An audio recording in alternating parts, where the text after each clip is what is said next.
प्रभातखबर.com, विश्वास वही, रफ्तार नहीं। प्रभात समाप्त कार्यक्रम में आगे सुधार आपके मंत्री आलोक मेहता जी का स्वागत है।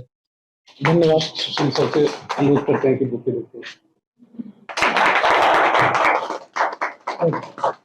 प्रभात खबर के इस परिसर में भूमि सुधार एवं राजस्व मंत्री आलोक मेहता जी का हम आभार व्यक्त करते हैं, उन्हें धन्यवाद देते हैं कि ऐसे वक्त में जब इनकी बेटियां दुर्घटनाग्रस्त होकर हॉस्पिटल में है, उन्होंने समय निकाला कि जो कमिटमेंट किया गया है बातचीत का उसको पूरा किया जाए और बेटी के शीघ्र स्वस्थ होने की कामना करते हैं। आलोक जी का स्वागत करते हैं। बिहार में भूमि सुधार की कितनी जरूरत है? तो बड़ा लंबा यहाँ भूमि सुधार को लेकर के संघर्ष भी चला और अलग अलग धाराओं के लोगों ने संघर्ष किया। राज्य सरकार के स्तर से भी कई बार प्रयास किए। अभी आज के संदर्भ में भूमि सुधार की कितनी? बहुत बहुत धन्यवाद पूरे प्रभात खबर परिवार को कि आपने हमें यहाँ इस परिचर्चा के लिए, डिस्कशन के लिए बुलाया। भूमि सुधार की बहुत आवश्यकता बिहार को। भूमि सुधार का अपने अप टू मार्क नहीं होने की वजह से बिहार में अपराध की संख्या भी उससे प्रभावित होती है। कहते हैं कि 50-60% से तक जो अपराध है, अपराध का जो प्रतिशत है तो भूमि सुधार, भूमि विवादों की वजह से हो रहा है। तो निश्चित रूप से इसकी आवश्यकता बिहार के अंदर है, सिर्फ अपराध रोकने के लिए नहीं, बल्कि जो जिनके भूमि पर अधिकार हैं उनको अधिकार दिलाने और सरकार को अपनी भूमि को सुरक्षित करने या उसे जनोपयोग में लाने के दृष्टिकोण से भूमि सुधार की बहुत आवश्यकता है। और इसी के लिए व्यापक स्तर पर सर्वे का काम चल रहा है। विशेष सर्वे अभियान बिहार में चलाया जा रहा है। इसमें एरियल सर्वे किया गया है, ड्रोन और हवाई मार्ग से, हवाई जहाज के माध्यम से पूरे बिहार का एक जमीन का जो एक नक्शा तैयार किया जा रहा है और वह नक्शा जो है उसको पुराने नक्शे के साथ पंज करके और जो जमीन का टुकड़ा है उसको प्रिसाइज्ड वे में उसका सीमांकन करने की प्रक्रिया अभी चल रही है, चलेगी। और इसे बहुत बड़े पैमाने पर मतलब हमारे कर्मियों की आवश्यकता है। इसलिए अभी हम लोगों ने बिहार में करीब 10,000 कर्मियों की नियुक्ति के लिए अभी एडवर्टीजमेंट दिया है। उसकी प्रक्रिया शुरू हो गई है। 3 महीने में लगभग यह प्रक्रिया पूरी हो जाएगी। उसके बाद पर्याप्त संख्या में जब कर्मी हो जाएंगे तो विभिन्न स्तरों पर जमीन से संबंधित विवादों को निपटाने के लिए और उसका सीमांकन कराने के लिए, उसके प्रेसिजन के लिए, विवादों जो उसके किसी एक जमीन की चौहद्दी पर जितने लोग हैं, जितने लोगों की जमीन है, उनसे यदि कोई आपत्ति है तो उसको आमंत्रित करके और पूरी तरह से बिहार के अंदर जमीन के जो सीमांकन का कार्य पूरा होगा और जिनकी जमीन है उनकी जमीन उनके पास चला जाए, सुरक्षित रहे, इस कार्य को इसके माध्यम से पूरा किया जाए। भूमि विवाद जब रहेगा तो भूमि से बिहार के, खासतौर से बिहार के लोगों का, सब जगह होता है लेकिन बिहार के लोग ज्यादा इमोशनल होते हैं। तो पूर्वजों की जमीन के प्रति भावनात्मक लगाव होता है और उस भावुकता में जब उसमें कोई खलल होती है तो लोग भावुकतावश हिंसक रूप भी पकड़ लेता है, अपराध की संख्या में बढ़ोतरी हो जाती है। ये तमाम चीजें कोरिलेटेड है, चेन रिलेशन है इन चीजों का। इसलिए इनको एक साधे सब सधे वाली स्थिति है। तो मैं समझता हूँ कि यदि भूमि विवाद मिनिमाइज हो जाए तो फिर अपराध भी मिनिमाइज होगा, सब लोग के अधिकार भी सुरक्षित होंगे। और जो भूमिहीन है, सिर्फ भूमिहीन नहीं, वास भूमि भी जिसके पास नहीं, भूमिहीन तो 1 एकड़ से नीचे जितने भी लोग हैं सब भूमिहीन, लेकिन जिनके पास रहने के लिए घर भी नहीं है, उसकी जमीन नहीं है, तो वास रहित पॉपुलेशन जो है वो लगभग 37-38 हजार है बिहार में बची हुई। उनको भूमि दिलाकर और उनको वास भूमि दिलाकर उनको स्थान देना ये हमारी प्राथमिकता है, ताकि बिहार में आने वाले दिनों में कोई भूमिहीन, मतलब कोई वास रहित भूमिहीन नहीं है।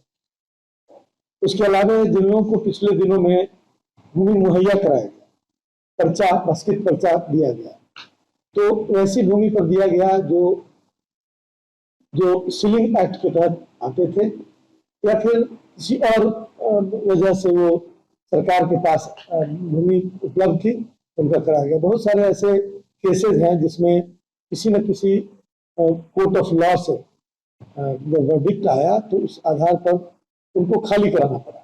और ये खाली किए जाने मतलब या तो कब्जा नहीं मिल सका या फिर कब्जा मिलने के बाद ही खाली कराया। तो वैसे लोगों की भी चिंता सरकार को है और वैसे लगभग 50,000 लोग ऐसे हैं जिनको या तो उनको सेटल किया जाएगा उस भूमि पर यदि केस जीत जाते हैं तो, यदि नहीं जीतते हैं, यदि सरकार नहीं जीतती है केस, तो वैसी स्थिति में उनको वैकल्पिक व्यवस्था करके उनको बचाने की मुहिम सरकार चलाएगी। और खास तौर से वास भूमि जिनके पास नहीं है, उसी तरह से एनजीटी नेशनल ग्रीन ट्रिब्यूनल के जो निर्देशानुसार जल जमाव वाले क्षेत्र, जलाशय वाले क्षेत्रों पर जो लोग बसे हुए हैं, जिनका बस्किट पर्चा कटा हुआ है, उनको यदि खाली कराया जाएगा तो उनके लिए भी भूमि की व्यवस्था कराई जाएगी। तो ये तमाम चीजें हमारी नजर में हैं। अभी तो 2 महीने हुए हैं, लेकिन हम लोगों ने उस पर कार्य योजना तैयार करना शुरू कर दिया है। हम उस पर काम करेंगे। फिर दूसरा सवाल था मेरा, जिसका कि आपने उसका पूरा जवाब दे दिया है।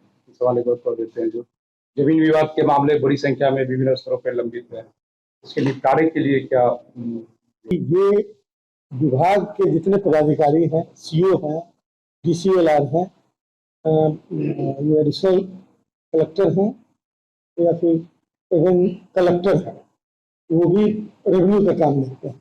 कलेक्टर नाम ही इसीलिए पड़ा है, कमिश्नर तक, ये सारे के सारे सिर्फ पदाधिकारी नहीं है, ये सारे के सारे कोर्ट हैं। और कोर्ट में कोई भी निर्णय होता है तो मैं समझता हूँ कि इसमें हस्तक्षेप नहीं किया जाना चाहिए। लेकिन सरकार की चिंता है कि लंबित है किसी इस तरह की वजह से, किसी भी वजह से, तो उनका निपटारा तेजी से होना चाहिए। उसके लिए सरकार time to time guidelines, direction release करती है। तो हमने अभी तय किया है, आज ही मेरा बयान आया था कि हम उसके निपटारे के लिए जो सपोज कि अभी सॉफ्टवेयर के सबका सॉफ्टवेयर डेवलप्ड है और सॉफ्टवेयर में जो केसेस हैं उनका निपटारा हो रहा है, लेकिन अब हम first come first serve basis पर उसको लागू करने की बात सोच रहे हैं, उसे लागू करेंगे ताकि जो विवाद है वो पिक एंड चूज बेसिस पर नहीं हो, तो उसका निराकरण नहीं हो, बल्कि first come first serve majority उस तरह से हो। और जिस जमीन में कोई विवाद नहीं है उनके कार्यों को बहुत स्मूथ किया जाए, ये हमारी प्राथमिकता है। जो विवादित है तो उसका विवाद का निपटारा तो कोर्ट ही करे। सीओ के बाद अपीलेंट कोर्ट डीसीएलआर का है, तो जानकारी के अभाव में भी लोग भटकते रहते हैं और सीओ को एक पदाधिकारी मानकर उसी के आगे पीछे घूमते हैं। तो हम सीओ के यहाँ की जो प्रक्रिया है उसको हम थोड़ा रैशनलाइज करने की कोशिश कर रहे हैं कि वो बहुत लॉजिकल हो और एक्सेप्टेंस एंड रिजेक्शन रीजन के साथ दिए जाए, विद एक्सप्लेनेशन कि आपने किसी एप्लीकेशन को क्यों रिजेक्ट किया और आपने किसी को क्यों एक्सेप्ट किया। तो ये लॉजिकल जब रिप्लाई होगा या रिजल्ट होगा तो मैं समझता हूँ कि ये बहुत सारी चीजें विवाद से जो ग्रसित होती हैं, उन विवाद भी विवाद से ग्रसित है, तो उन चीजों का निपटारा होगा। और आपने संकेत दिया है कि जहाँ भ्रष्टाचार का मामला है वो भी कम होगा, आम जनता को इसमें सुविधा होगी। तब है कि आम जनता को भी बर्दाश्त करना पड़ेगा कि हमने यदि बाद में एप्लीकेशन दिया तो हमारा रिड्रेसल बाद में ही होगा। तो ये सारी चीजें रैशनलाइज करने की जरूरत है मेरी समझ से। इसमें कुछ खास नहीं है, बस इसको रीओरिएंट और मैनेजमेंट सिस्टम तैयार करने की जरूरत है, जो मैं सॉफ्टवेयर के माध्यम से उसे तैयार करने की कोशिश कर रहा हूँ। और डिजिटाइजेशन मैं समझता हूँ कि बहुत सारी चीजों का समाधान है। हमने इस दिशा में काम करना शुरू कर दिया। गोदान की जमीन का मसला भी ठहरा हुआ है और अंतर इलाज भी है, तो पर हक नहीं। मैंने पहले ही कहा कि चाहे भूदान की जमीन पर बस्किट पर्चा कटा हो या फिर सीलिंग की जमीन पर, जिन लोगों का बस्किट पर्चा कटा और उसे दखल कब्जा नहीं मिलती, तो उसके लिए भी सरकार व्यवस्था कर रही है। और उसमें जो सरकार की जो जमीन है उसका भी सदुपयोग होगा। और कहीं कहीं है कि दूर पर जमीन है और लोग जाना नहीं चाहते हैं, तो हमने बात की है और हम लोग इसमें गंभीर है इस बात के लिए कि उस जमीन पर रास्ता बनाकर, उसकी कॉलोनी बनाकर, प्लॉटिंग करके उसको हम देना चाहिए, ताकि उससे लोगों का, और मैंने ऐसा प्रयोग किया। अभी दरभंगा में 250 लोगों के रिप्लेसमेंट का मामला था, तो उसमें हमने सजेस्ट किया था, बहुत तनाव वाली स्थिति बनी हुई थी, लेकिन जिन लोगों का रिप्लेसमेंट है उन्होंने तो उसको एक्सेप्ट किया कि हाँ, यदि आप रोड, बिजली, पानी दे दें, कॉलोनी बना दें, मतलब प्लॉट काट के दे दें, तो हमें और उन्होंने एक्सेप्ट किया। तो आप रास्ता निकालना होगा और उस रास्ते को हम निकालने का प्रयास कर रहे हैं। और मैं समझता हूँ कि एकदम पर्सनल टच देकर और लोगों के साथ बिहेवियर मैनेजमेंट उसका एक हिस्सा है, उसका प्रयोग किया जाए तो ये सारी समस्या का समाधान हो सकता है।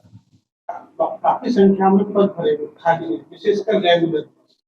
दूसरा एक नीतिगत फैसला है जो सालों से अटका हुआ, राजस्व सेवा का गठन हुआ, लेकिन वो सीओ पे जो राजस्व पदाधिकारी को बहाल में बनी है।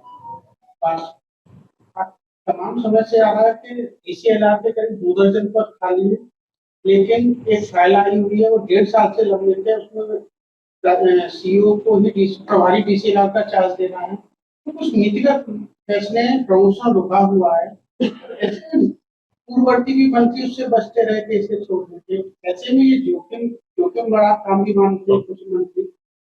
नीतिगत फैसलों में क्या कुछ निर्णय बात आगे बढ़ेगी? अभी एक बात जो मैं भूल गया, इसके पहले आपने भूदान की बात की, तो भूदान की जमीनों से संबंधित एक मसले को समाधान के लिए और उसका एक तरह से उसे मतलब उससे जुड़ी हुई समस्याओं को देखने के लिए, यह देखने के लिए कि कितनी जमीन हमारे पास है, कितनी जमीन पर विवाद मतलब केस चल रहा है, सबको देखकर एक आयोग बनाया गया था। और उस आयोग की रिपोर्ट जनवरी तक अपेक्षित है और हमें अपेक्षा है कि उससे भूदान की क्लियर जमीन हमारे पास, जितनी जमीन क्लियर नहीं है, कितनी जमीन है वही क्लियर है, रिपोर्ट में वही आना है कि कितनी जमीन है, उसको आइडेंटिफाई करके दिया जाए। हम जो वास्ट जमीन की बात कर रहे हैं वो हम उन तमाम चीजों से लेकर उसे करेंगे, और जहां उपलब्ध नहीं होगा वहां सरकार जमीन खरीद कर लोगों को बचाए, ये फैसला हुआ।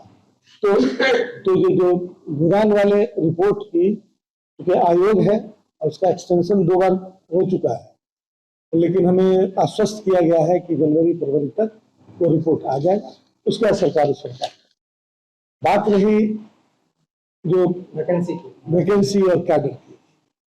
सबसे इसमें पहले से भी कुछ परेशानियां थी, आप लोगों को मालूम होगा कि 5 से 10 पंचायत पर एक कर्मचारी हुआ करते, और इतना लोड जो डिस्ट्रीब्यूशन बिल्कुल अनइवन टाइप था, तो इसकी वजह से बहुत सारी समस्याएं थी। एक तो डिले, दूसरा कि उस पर आधारित अन्य परेशानियां जो आम जनता को फेस करनी पड़ती थी, तो उनका समाधान हम लोगों ने अभी लगभग 4,500-600 कर्मचारियों की बहाली की है और उनको 3 महीना के अंदर हर तरह से प्रशिक्षित करके पंचायतों में तैनात कर दिया गया। इस तरह लगभग 85-90% पंचायतों में ये कर्मचारी हो जाए। और हमारी योजना हम उसके संदर्भ में कि हम सिर्फ बहाली नहीं बल्कि एक इफेक्टिव और यूज वैल्यू के साथ उनकी पोस्टिंग करें, उनके जिम्मेदारियों और अधिकारों से लैस करें।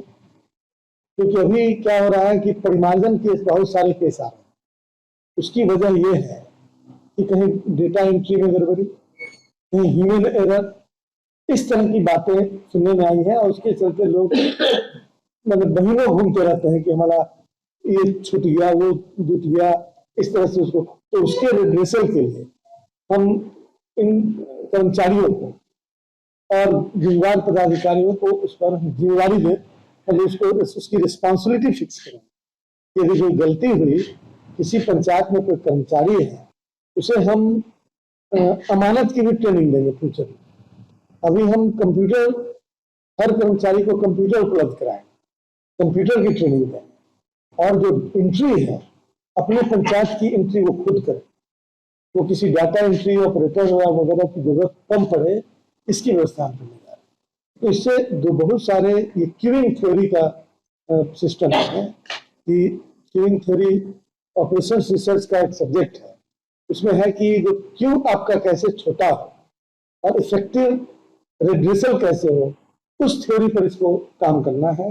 इसलिए उस दिशा में हम लोग काफी प्रयासरत हैं। अमीन की भी कमी है, तो अमीन की कमी है तो एक पंचायत की जिम्मेदारी यदि हम एक कर्मचारी को दे रहे हैं तो अमीन की भी ट्रेनिंग उसको देकर जो मिनिमम नीड है उसको हम पूरा करने की कोशिश करें।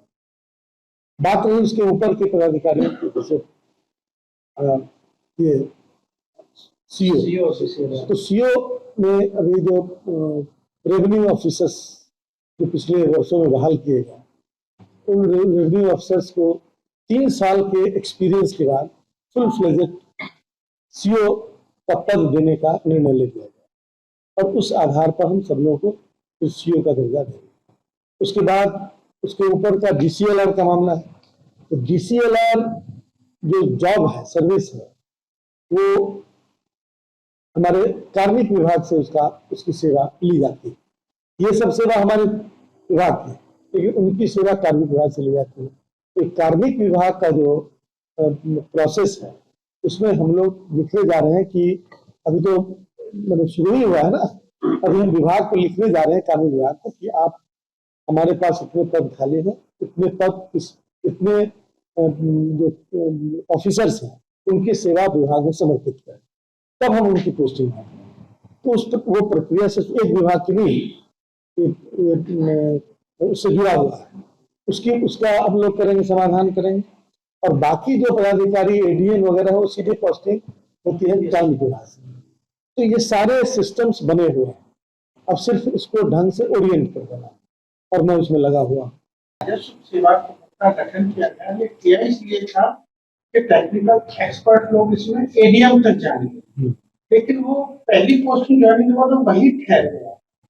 उसे इधर अभी जो मेरी जानकारी है, हो सकता है एक सामान्य प्रशासन विभाग को एक फाइल गई थी, तो उन्होंने कार्मिक देने से अब वो जताई की संख्या कम है। तो एक तरफ आपके पास बल है, लेकिन और कैडर भी बना हुआ है, वो आगे नहीं जा पा रहा, नया मिल नहीं रहा। तो ये जो सब समाधान, ये वाला जो नीतिगत मामला बता हुआ 2 विभागों के बीच, वो समाधान नहीं, ये हम लोग अभी तक इस संदर्भ में जॉब मैटर्स पर हम लोग की मीटिंग अभी हुई नहीं।